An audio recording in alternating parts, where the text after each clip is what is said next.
ran up a check, I might do it again. Enemies close, had me thinking they're friends. 10 toes down, I'll be free until the end. Crib outside the city, I don't feel safe in my hands.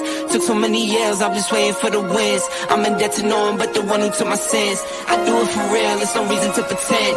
If I do it once, I do it again. Add it up, bankroll, euro, peso, add it up, I'm just doing me, everything is on me, oh you matter what. Add it up, bankroll, euro, peso, add it up, I'm just doing me, everything is on me, oh you matter what. Add it up, told her if it's all me, everything is on me, gon' back it up. Matter what, told ya I'ma do me, why you hating on me, it's not adding up. I do roll like a Mack truck, country heart, I might cop a farm and go act up. Lot of scars, I was cold-hearted, now I'm back up. Keep it real, I do this once a month, I don't rap much. I just take the money and go stack up. What up? How you doing, Miko? How are you doing today and tonight of Incarceration to Incorporate? This is Marie and Julius Campbell coming to your hearing. How you doing, Mr. Campbell? I am doing wonderful. Listen, this is another opportunity for Miss Jones and I to come before you on a Friday. Listen, Ink to Ink, OAA, we doing it together with my partner, Fred. Fred comes in with us with filling in the gaps. Marie, tell the people what OAA stands for and who we are. OAA stands for Offender Alumni Association, where we empower, encourage, and educate one another because not one of us can do it alone. We are here to share stories. As Julius Campbell would say so sweetly and strongly, our stories matter. Your stories matter. And so we give you this safe space to share your story, to let you know that you matter. And we are here to help empower and encourage one another.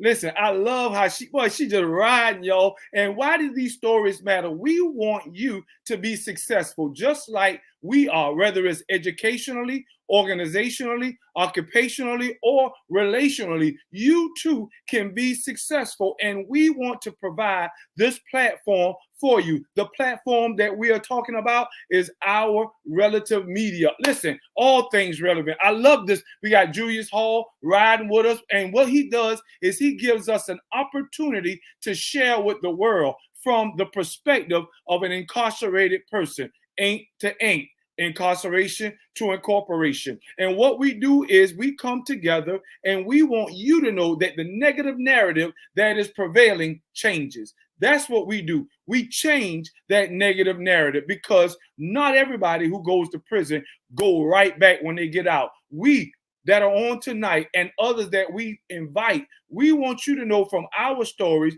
that we have stayed out and that we can now be the poster child for that. Recidivism isn't what it says it is. We've changed that. And that is one of the reasons why we bring people on every opportunity we get to change that negative narrative. Marie? Yes.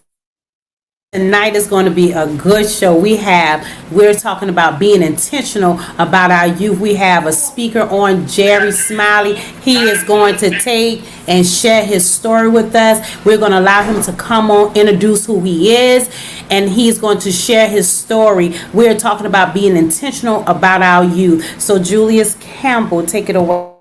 So Jerry, would you come on and just allow us for a minute? Introduce yourself. I mean, there's a lot about you, but just for the intro, would you tell us who you are, a little bit about your incarceration, if you will? We are sticking to the inside, and then we're going to move from the inside to the outside. But could you tell us just a little bit about who you are? Take it away. Good evening, everyone. My name is Jerry Smiley. I guess to begin with, I want to say that I'm just completing a long term of incarceration. I've been out 3 months. 3 months from doing 28 years and 6.5 months.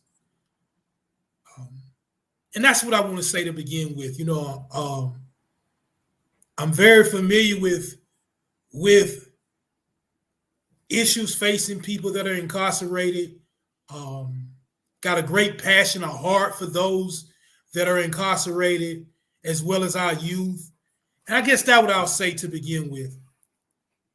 Okay, before Marie comes on, and I know she has a series of questions for you, but remember the topic for today is being intentional about our youth. Jerry, could you share with us why you are one of the reasons that we are talking about being intentional? Could you tell us a little bit about not your the reason why you were incarcerated? That's personal and private. But would you tell us how old were you when you were incarcerated? And what were some of the things that could have changed the direction in which you were going in? For me, I got incarcerated at the age of 18. I think I was 18 a couple of months. But concerning what I think could have deterred me from making the choices that I made or the decisions that I made, it wasn't that I didn't have people in my life that didn't care. I think sometimes we can have people in our life and they can care, but they can be somewhat hands off.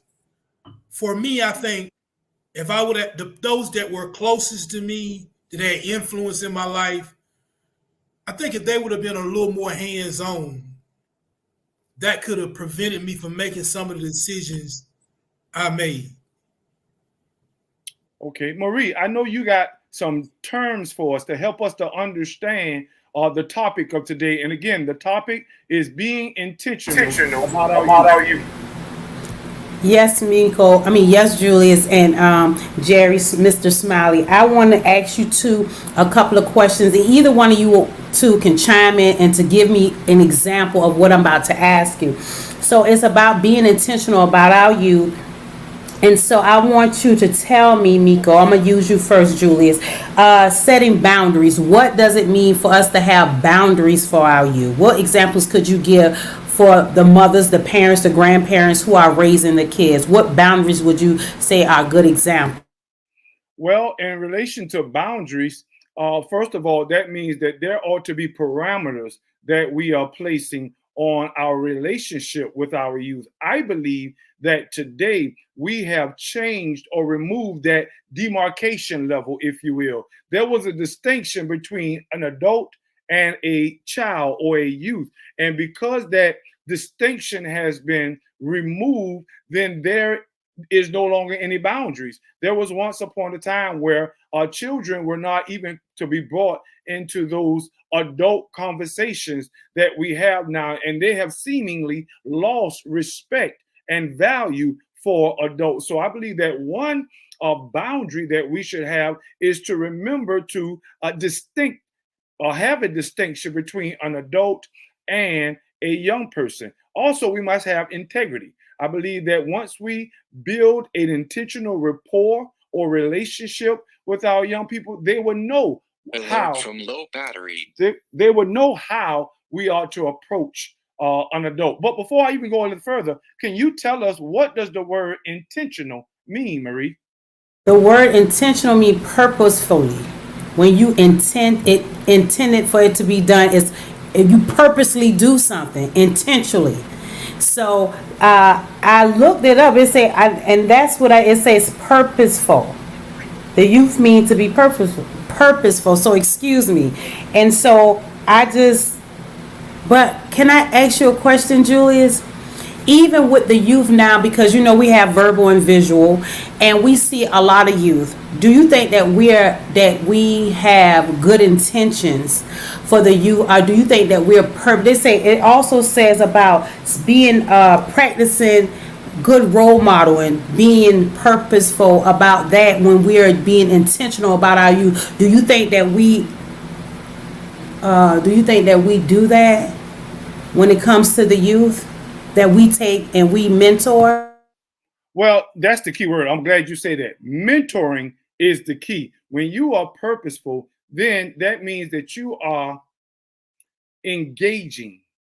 You are building a relationship. You heard Mr. Smiley say that there were people in his life, but I believe that he can go a little further to help us to know a little bit about this. Can you share with us, Mr. Smiley, about this purposeful mentoring piece? And again, start from when you were out, but then tell us a little bit about while you were in. Did you seek that same purposeful relationship of mentoring?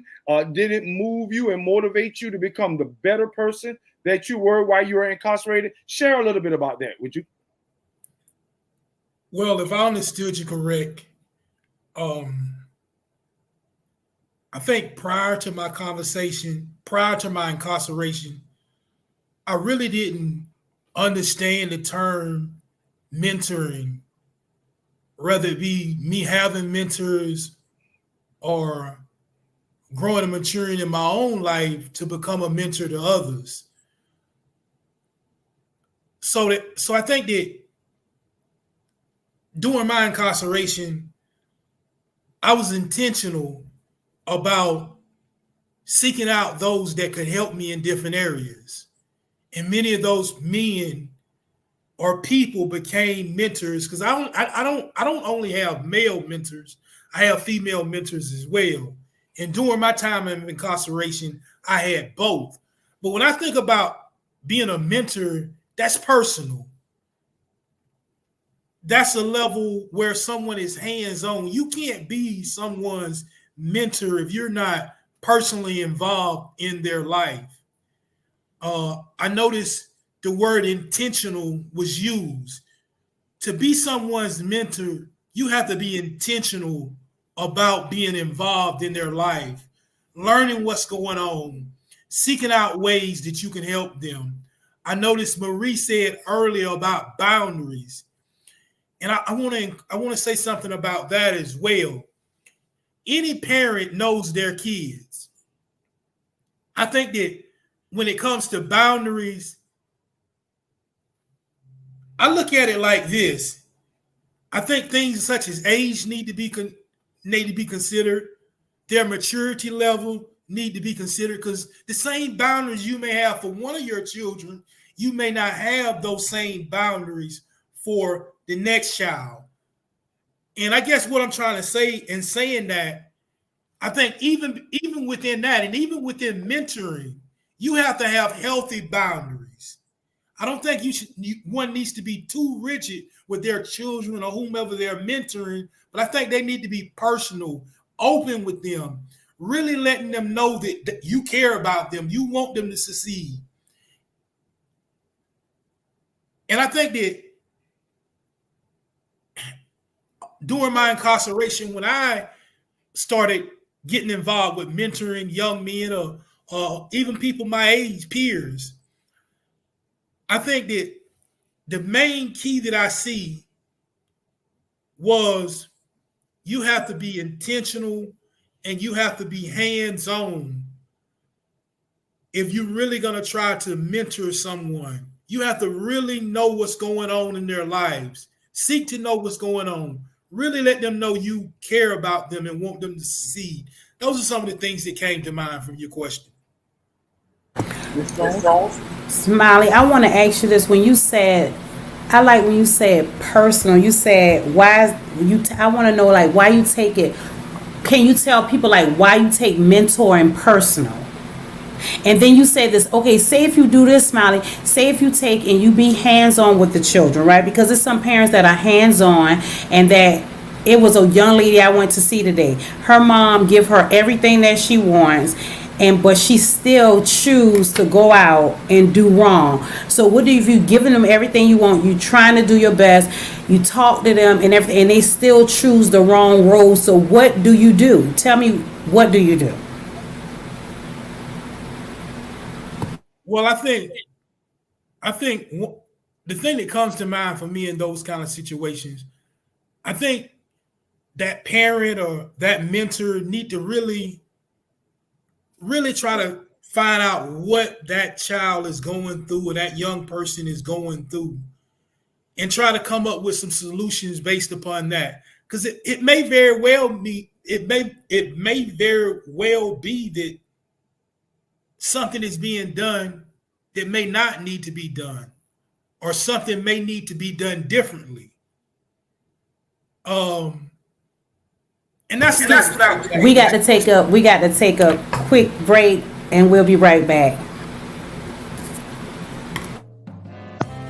Need your garments cleaned with care and with a professional touch? Then bring them to One Price Cleaners in Garden City at the Old Farmers Market on Highway 80. Service you can count on.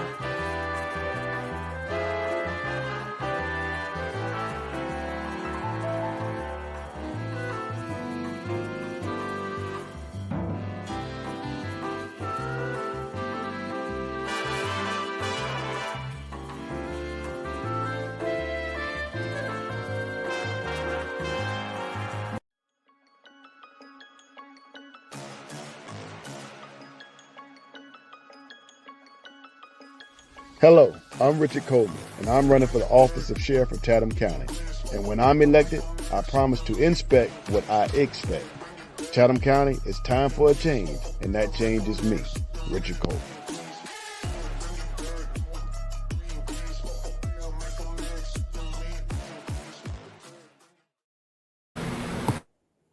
What up, Okay. Savannah? This is Julius Marie Jones, Jerry Smiley. We're coming back ink to ink.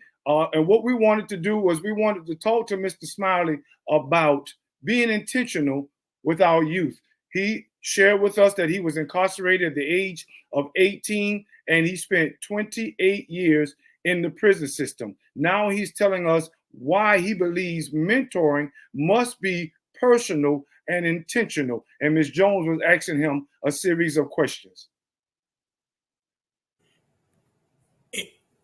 And another point, the question you asked, Marie, I think that parents, when they've done all they can do, I think sometimes young people have to learn the hard way at times. I would hope no parent would blame themselves when they've done all they can do. But I think sometimes some lessons we don't learn until we go through certain situations. And even with young people, hard and difficult as it is to say, sometimes they have to go through certain things for it to wake them up and they see the reality of what could happen based upon certain choices and decisions. I like that, Smiley. So you saying that regardless of what you may say to some children, some just have to learn the hard way. As bad as I don't want to hear that, I know that it is the truth, right? Julius, he always tell me, Marie, we can do what we can do. And we really try to do the best that we can, especially at verbal and visual and Tyro, to teach them characteristic skills and things like that. And I always ask them, why do you all do what you do?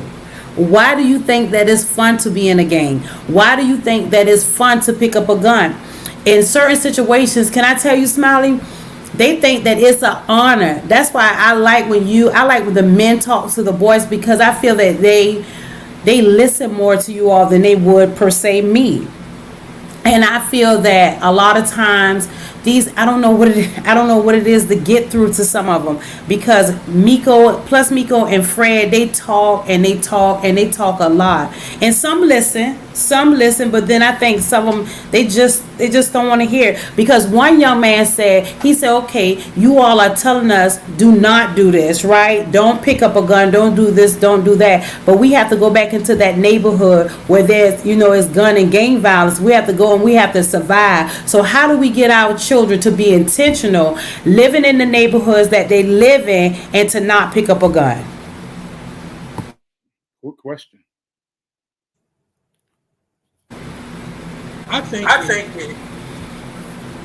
it takes a village to raise a child. And what I would say, churches, organizations, in this.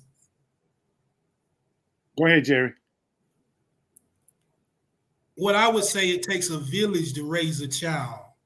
It takes much more than a parent or parents. And what I would say to young men that are facing those challenges, and I know those are difficult situations to be in. No one wants to get harmed or killed. And I think a lot of them feel they need a gun or need to be in a gang for protection. But in those cases, I believe that's where churches and organizations and other faith groups and companies can come in and create programs to help the youth. Smiley, you know what? Julie.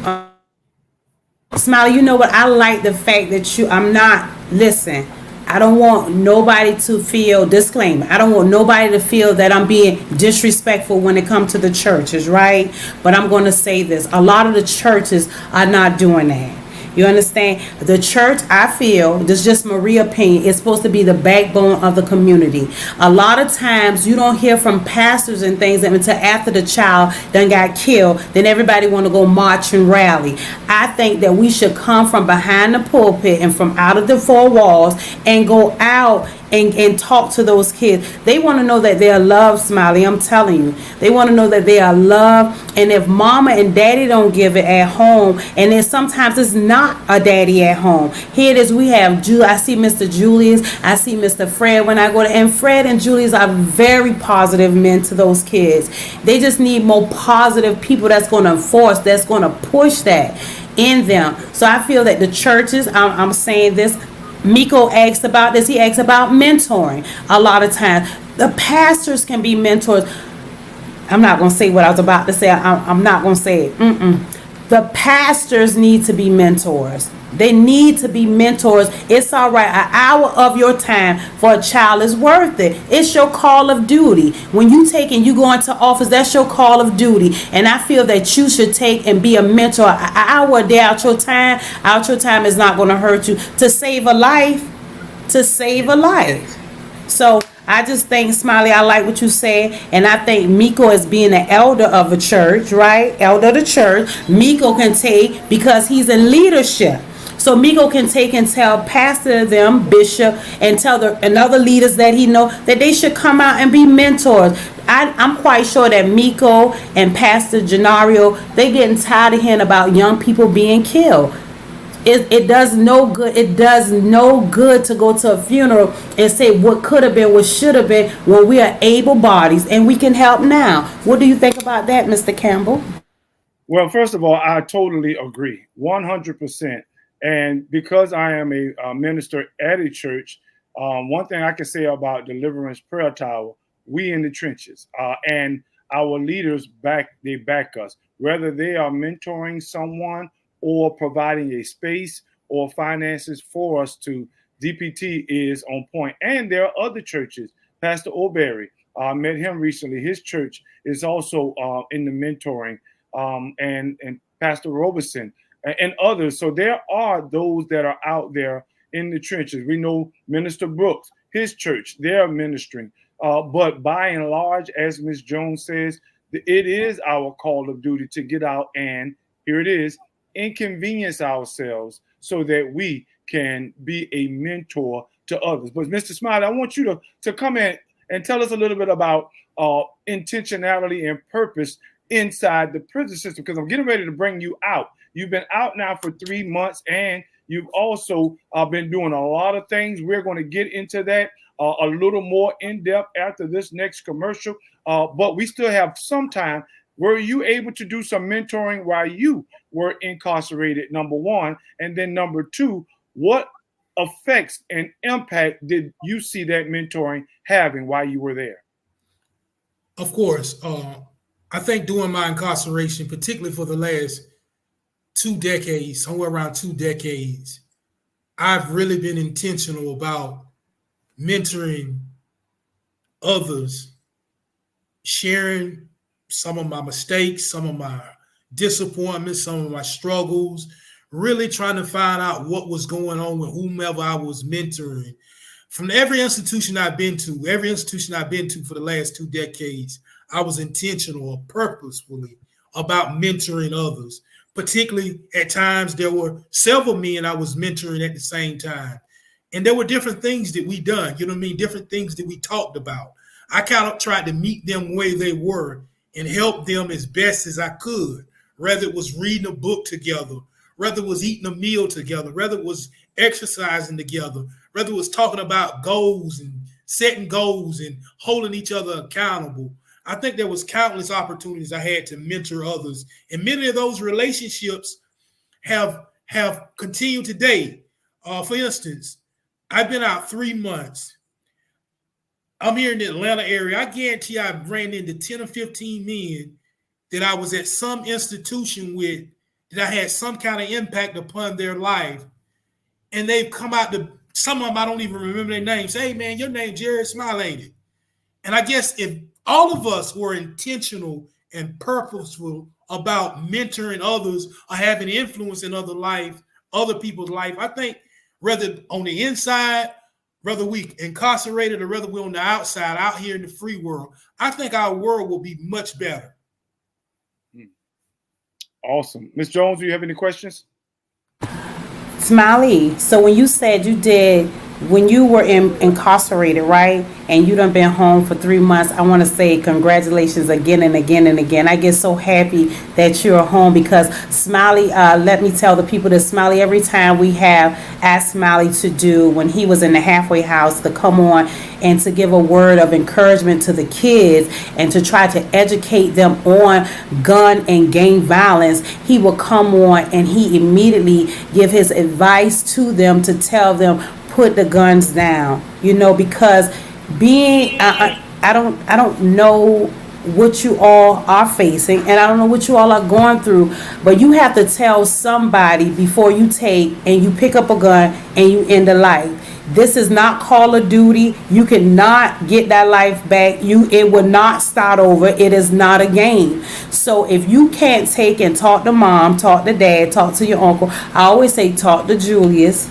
Y'all know I will give y'all his number. Talk to Julius. Talk to Mr. Fred Green and fill in the gap. He always trying to lace us with some game. And then you got Jerry Smiley. If I had Jerry number, I'd give it out too. So what I'm saying is I want you all to talk to someone, young people, who will take and lead you down the right path. Miko, can I ask you a question? What about the young people? Can we tell them about how intentional we were, that Verbal and Visual just graduated? And can we speak on the graduation and how they looked so good with their ties and shirts on? And so how intentional do you think that was at the graduation? Well, thank you, Marie, for bringing that part up. And I definitely love how you segue by reminding Smiley, but also letting our listeners know that he played an integral part in mentoring from behind the bars. In our Verbal and Visual Intervention Gun and Gang Violence Mentoring Program, we had a segment called From Behind the Bars. And Mr. Smiley, along with others, they would come on Zoom and they would share their stories with our young people. And we've had multiple cohorts of Verbal and Visual. So he has spoken to well over 50 or more young people. So kudos and shouts out to you, Mr. Smiley, for being intentional and purposeful, even from behind the bars. But as Ms. Jones stated, we just finished another cohort of Verbal and Visual Intervention, a partnership that we had with the Office of Neighborhood Safety and Engagements. And we were able to fellowship in a graduation at Parks this weekend. We had 12 of our young students, well, actually 11 because one didn't make it, but we had 11 of our students to graduate. They came in, as Ms. Jones stated, with a tie on, with a nice slacks and white shirt. They were intentional about their presentation. Also, when they came in, they had an opportunity to share some stories and relive some events, which means they were intentional about their conversation. We love that as well. And they were also able to just share with those that were there about the experience that they were having and the impact that we had on their lives. And so, incidentally, I just want to do a little sneak peek. Each of those students received a lot of incentives, and they completed it with a certificate. As Mr.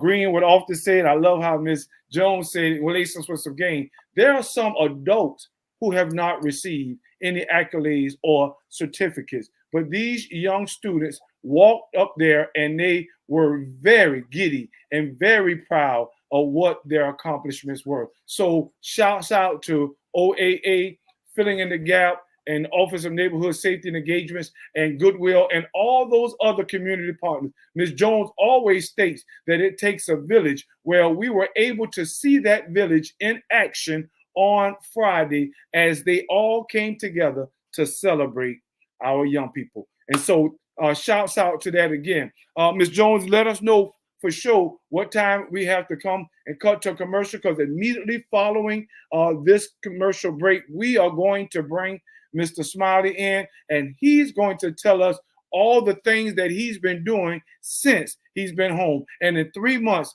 this brother has hit the road, and this brother has been exciting and moving in employment, moving in platforms, moving.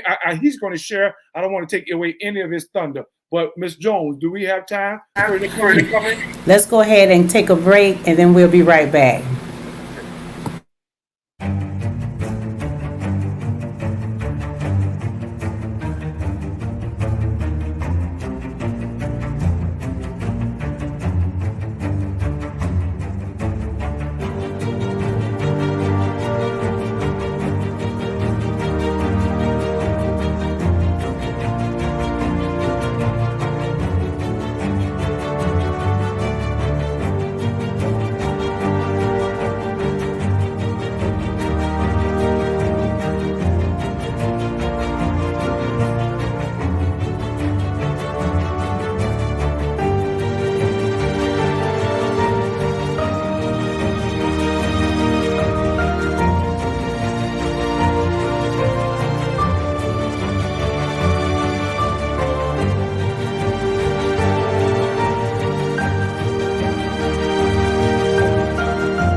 All right. We're back with Ms. Jones, Mr. Campbell, and Mr. Smiley. Ink to ink, we're sharing what's the topic, and it is being intentional about our youth. We started out with Mr. Smiley sharing where he has been for the last 2 decades and how if someone had been intentional as he was a young person, maybe some of those decisions would have changed. Ms. Jones came in and shared with us what the word intentional or intentionality means. It is someone who is purposeful with an intent. And now Mr. Smiley was sharing a little bit about his incarceration, how he was a mentor to many men on the inside, and now being on the outside, he has been showered with those compliments. Now, Mr. Smiley, I want to ask you a question as we transition to the outside. What was your re-entry like? Was it a smooth transition or was it difficult, number one? And then number two, would you tell us what are you doing now? I think overall my transition was smooth. I got a wide network of supporters, people that believe in me, people that have invested in me. So overall, my transition has been smooth. But some of the things that I've been doing since I've been released, I'm a person of faith, been visiting different churches, getting the opportunity to meet a lot of different people at these places of worship, sharing bits of my testimony, getting connected with different people, meeting people. A lot of people have been carrying me out, buying me things, working with other formerly incarcerated people on ideas, sharing ideas, trying to connect, reaching back for others, sharing with others that are still on the inside, helping them in any kind of way that I possibly can, letting them know that I haven't forgotten about them. Some of the other things I've been doing, I've been connected with a nonprofit called The Gathering, feeding the homeless. Some of the other things, being mentored by different people. I'm being mentored now by a retired CEO, Gentleman has his own nonprofit. He's mentoring me how to share my story. Some of the other things I've done or doing. In fact, I'm being mentored by a consultant now. Just done a TED talk.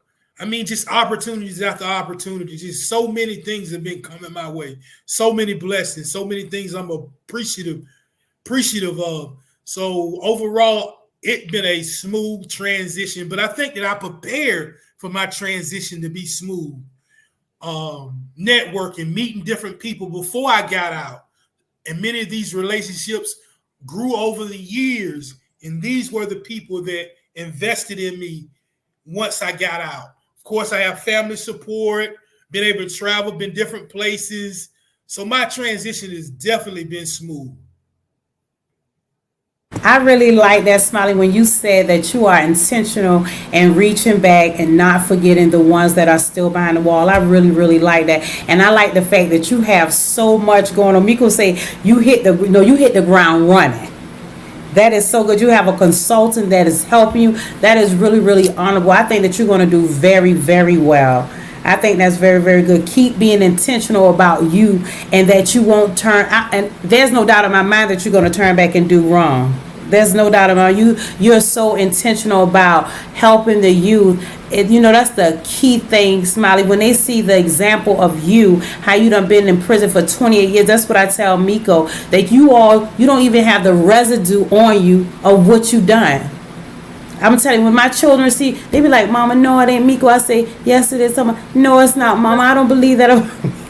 Yes, it is. You don't even have the residues, Smiley, of what has happened on you. And that's a good thing. I think that's very positive about you and Julius. I'm for real. I like that. That is so good. Keep being intentional. Keep doing what you're doing. Keep preparing. Keep looking back. And it's one key thing that he said, Miko. He said he was preparing because he knew that the day was going to come that he was going to get out of prison. So I'm going to speak to the young men and the young women that are incarcerated right now. Did you not hear Smiley, who did 2 decades in prison? He said, guess what? I was preparing.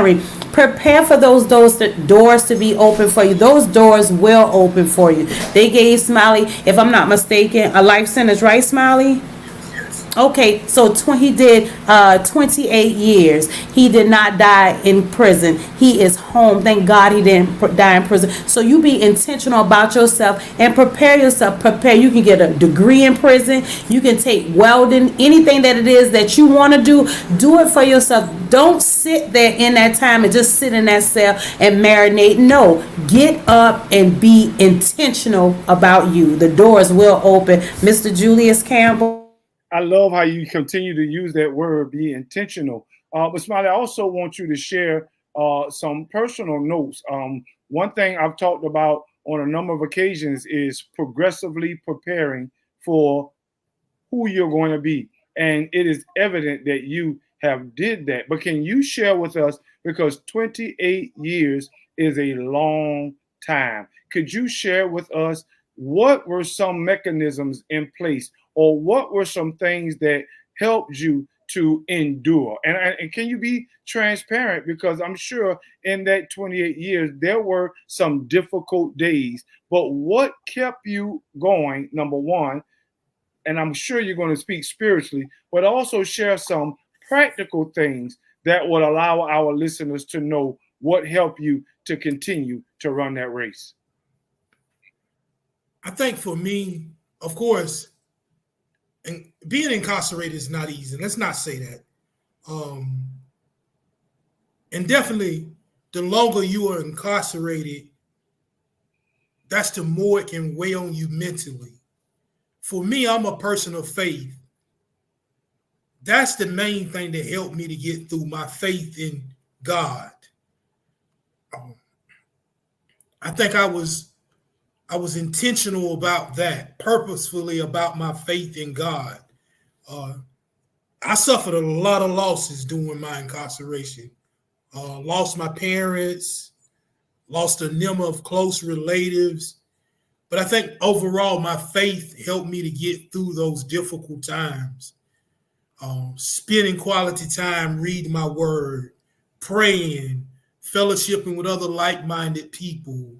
Some of the other things that helped me to get through, writing poetry, writing stories, reading. I've read a lot of books, taking part in groups, being useful and helpful to others, helping to facilitate classes and helping to come up with curriculum, things that we see on the inside that could help each of us. So I think there were a number of things that helped me to get through. And those were some of the things that helped me during those 28 years. So what would you say to those who will purport or share the negative narrative that when someone gets out, that they'll automatically go back to prison, that the recidivism rate is high and that there is no hope? What would be your response to that negative narrative? It doesn't have to be that way. I believe that everybody transition getting out is not the same. Of course, some of us have situations that we have to deal with coming out from periods of incarceration that others us may not have to deal with. But overall, it doesn't have to be that way. I think there are too many resources out here. I think there are too many people that are willing to help you. I think a lot of time it's on the individual to seek out help if you need help. And I don't think that no one has to make a decision to go back to prison to get incarcerated again. So I would encourage anyone that's getting out, that's facing hard times here on the outside, that just recently got out, connect with people in your community. Reach out, find resources. There are too many organizations. Everybody got a phone, a cell phone. You could just Google these things and just go to these places and just ask for help. There are too many people out here that are willing to help us in ways so we don't have to get incarcerated again. And that's what I would say to that person. Let me say, Smiley, I love it. The choice is totally up to you. The choice is totally up to you. You have to have a mindset of, I'm not going back anymore. If they tell you that they'll see you when you come back, that no, you won't see me. You have to make choices. And just like you said, Smiley, some people transition, as Julius will always say, his transition was smooth because he had family, he had organization, he had the church and everything behind him, and he had the community behind him. So everybody's story is not the same, as you would say. But if your story is not the same and you come out and you have nothing, I'm telling you, you can find, if you live in Savannah, you can go to Old Savannah City Mission. They help people. If you don't have a place to stay, you have the Socialite Apostolate, and now they have phone stations where you can take and you can get your cell phone for free. So just as Smiley said, you can Google this information. A lot of information. If you want to know about OAA, Offenders Alumni Association, where we empower, encourage, and educate, we are on the website. We are here in Savannah, and we are here to help. We are at 8011 Waters Avenue here in Savannah, Georgia. We are here to help. We help with IDs, we help with clothing, we help with food, we help anyway, because it can be hard. Even, retaining your ID is hard when you come home from prison. But just as you said, Smiley, it's your choice, and it's much resource out here. I want to give a shout out. I want to be intentional to give a shout out to Angela Wright. That sister is doing phenomenal in Atlanta. You hear me? She did 13 years in the federal penitentiary. She have a podcast, her own podcast. She is doing phenomenal. She just got back from Africa. She is doing phenomenal. Look, being free is a beautiful thing. If you wasn't free, how would you be able to travel to Africa or the places where Julius though, in New York and everything? Be free. Smiley, you say you don't travel. Guess what? Be free. I'm going to hand this over to Mr. Julius Campbell because we about to turn the road and we're about to end the show. So I just want Miko, go ahead and talk to the people, Julius Campbell. Well, Smiley, what I want you to do, because we definitely want to have you back.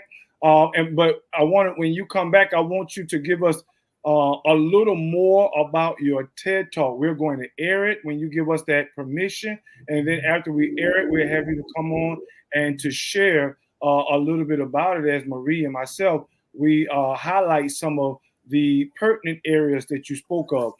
But just give us a little snippet of the title and a little bit about what you talked about. And then after you do that, we want you to speak to those that are listening or those that will be listening. We got radio station inside of the jail. We have those that are on the outside will be viewing this through Facebook and YouTube and Roku TV. So we're going to have you to just look into that camera and speak a word of encouragement. But before you do that, would you tantalize? Would you just give us a snippet of your TED Talk, the name, and a little bit about what it's talking about?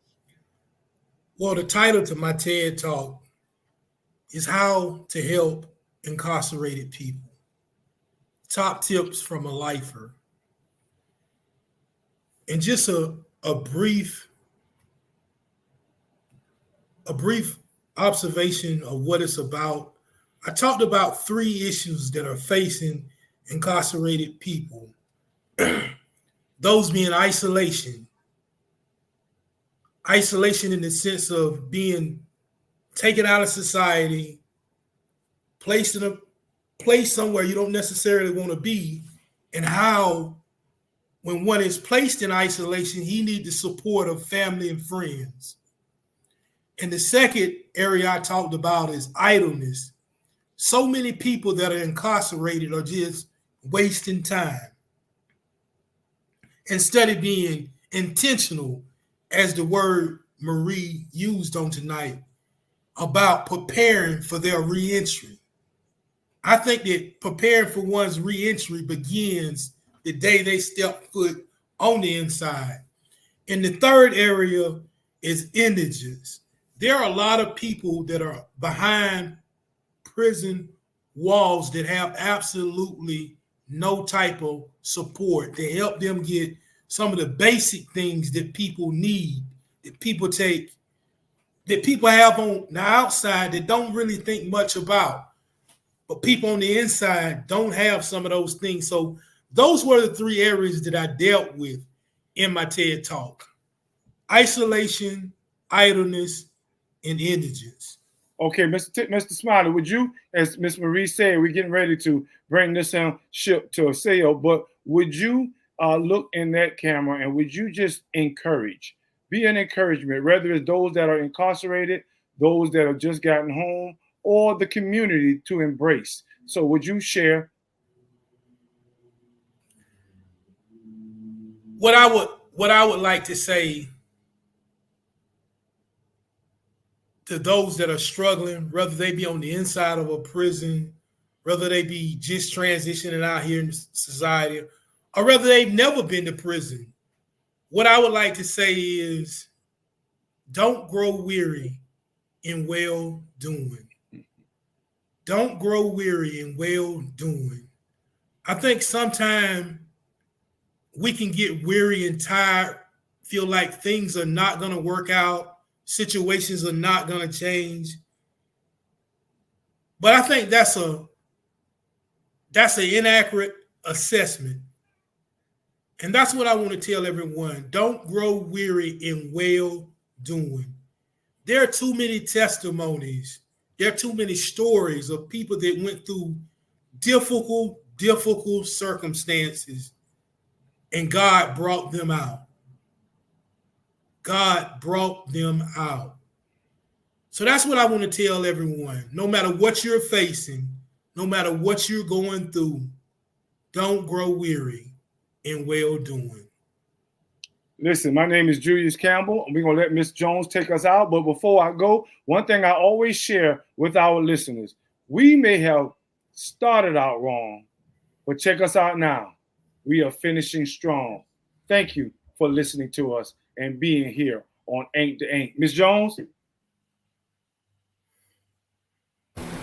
I just want to say thank you all for tuning in tonight. I want you all to have a nice night, and remember to be intentional about our youth. We need them. They are our next generation. Let's be intentional, people. Good night.